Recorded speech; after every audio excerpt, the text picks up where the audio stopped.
بسم الله الرحمن الرحيم waxtarka ukunta waxa uu sooyaalku xusaa in aadamuhu uu sooyaal aad u fog bartay oo weheshaday digaaga iyo badiba shimbiraha ukunta dhala ukuntoodana ay cuni jireen balse muddo kadib ay ogaadeen inuu ugu wanaagsan yahay uguna waxtar badan yahay beedka digaagu waxa uu sooyaalku xusaa in bariga fog iyo Hindiya laga bartay oo laga weheshaday digaaga 7500 sano ka hor dhalashadii Nabi Ciise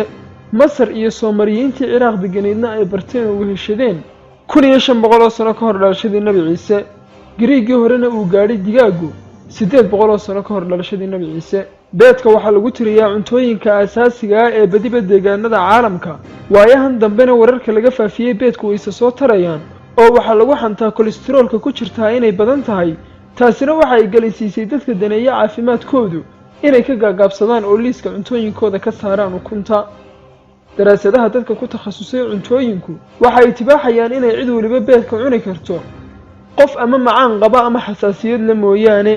qiimaha wax soo saarka beedkuna aad ayuu u sareeyaa oo waa xaglo geel wax guntiga la geliyay ka weyn haddii aad u heelan tahay inaad ogaato sida uu jirkaagu noqonayo haddii aad maalin walba 3 xabo oo ukuna cuntana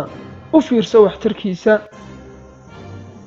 daraasad ay sameeyeen aqoon-yahanada ku xeel dheer arrimaha cuntooyinku ayay ku tibaaxeen inuu dhimo sonkorta jirka ku jirta iyo kolestaroolkaba waxa uu ka hortagaa inay qallafaan oo adkaadaan halbowlayaasha dhiigga qaada waxa uuna ka difaacaa dhuumaha dhiigga inay rasowdo oo hoosta kaga lingaxanto duxda uu dhiiggu sido ee xambaaraya waxa uu ka kooban yahay aashitada amooniyada oo hawlgallada jirka ka socda oo dhan taageerta oo tabantaabisa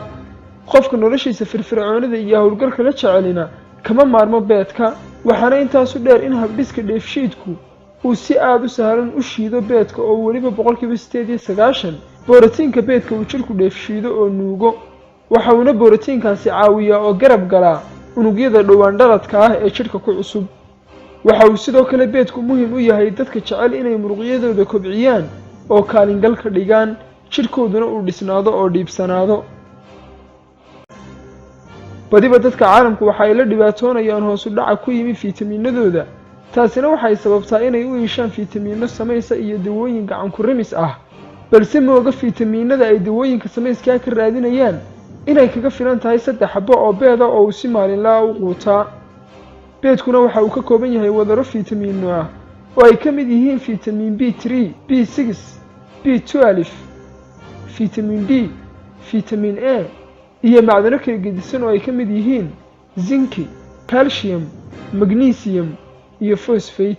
waxa uu sidoo kale ka kooban yahay curiyaha lutein oo ka hortaga dhalaadka iyo dabaca muruqyada indhaha ku yimaada ee uu horseedo gabowgu ama da'weynaantu fiitamiinadaas iyo macdanahaas kale ee uu ka kooban yahayna waxa ay jirka ka caawiyaan habsami u socodka fargallada iyo hawlaha jirka ka socda oo dhan waxa sidoo kale lagu tiriyaa beedka cuntooyinka tirada yar ee laga helo aashitada folic oo u adeegta xoojinta iyo horumarinta habdhiska dhiig wareegga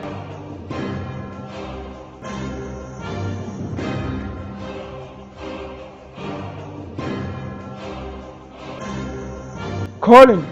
waxa uu ka kooban yahay wadar ah fiitamiin B waaxihiisa oo isku qasmay waxa uuna alaaba ka hortagaa kansarka ku dhaca naasaha hooyooyinka waxa kale oo loo adeegsadaa ka hortagga qallafidda halbowlayaasha iyo xusuusta oo la xoojiyo habdhiska dareenwadka unugyada aadamuhuna si dhammaystiran uma shaqeeyaan haddii ay waayaan maadadan colin ee taageeraysa xabadda keliya ee ukuntaana waxaa ku jira 125 milogram oo colin ah kabriidku waa curiyayaasha ka taageera jirka la dagaalanka bakteeriyooyinka waxyeelada badan iyadoo ay ilaalinaysa protoplasmka dhiigga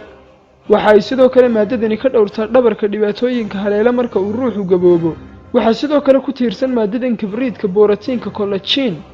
ee xoojiya cidiyaha iyo timaha aadamaha sidoo kale maqaarkana xoojiya ee nuuriya bilicdana u yeela sida awgeed uma baahni dawooyin samays ah oo collagen ka kooban mar haddii aad haysato beed waxa intaasba dheer